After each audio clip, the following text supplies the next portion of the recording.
2014년 소치 동계올림픽이 러시아에서 진행되던 도중 러시아는 우크라이나의 크림반도를 점령해버린다. 그리고 2022년 러시아는 우크라이나를 침공하며 전쟁이 시작된다. 사실 미국은 이미 이것을 알고 있었다.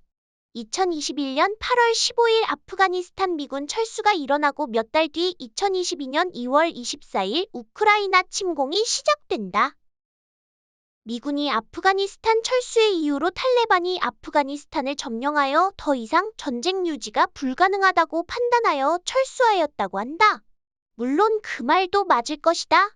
하지만 결정적으로 우크라이나 전쟁이 한 몫을 한 것이라 생각한다. 그러면 이 전쟁, 대체 왜 일어난 것일까? 미국이 전쟁을 알았다면 사전에 우크라이나에 알려 전쟁을 막을 수 있었다. 하지만 전쟁은 일어났다. 이 전쟁은 러시아, 미국 서로가 유럽의 부를 가져가기 위한 전쟁이라고 봐야 한다. 독일 같은 다른 국가도 이것을 알고는 있는 것 같은데 그냥 의심 정도만 가능하지 확실하지는 않다. 먼저 러시아 입장을 생각해보자. 러시아는 원자재 수출이 잘 되는 나라이다.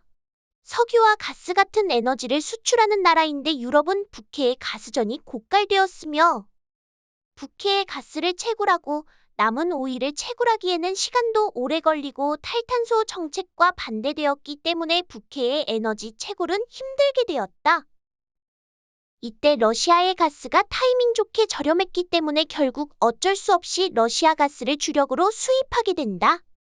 애초에 러시아는 땅이 커도 너무 커서 가스 매장량이 말도 안 되게 많았고 유럽과 그리 멀지 않은 위치에서 가스관으로 값싸게 수출이 가능했기에 유럽은 러시아의 가스를 수출하기 정말 좋은 환경이었다.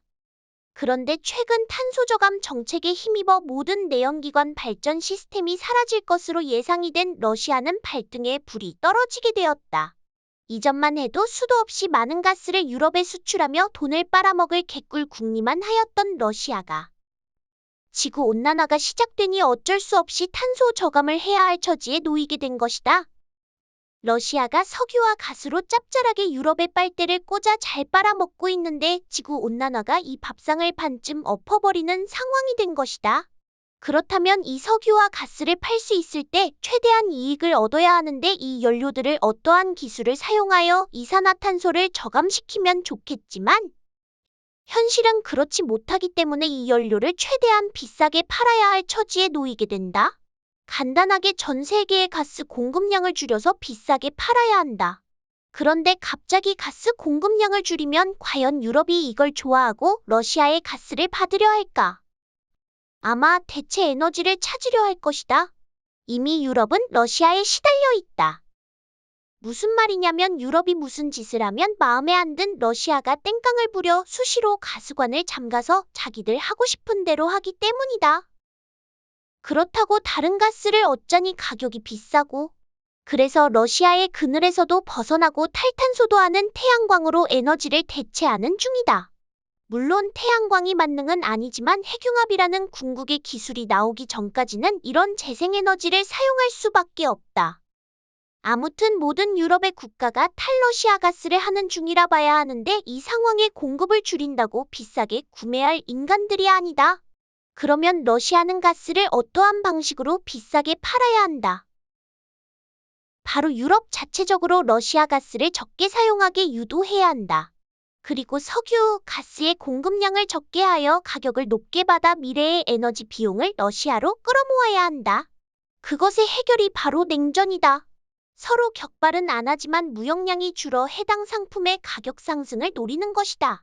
그러기 위해서는 전 세계에서 가장 가치 절대 불변의 무언가가 있어야 하는데 바로 금이다.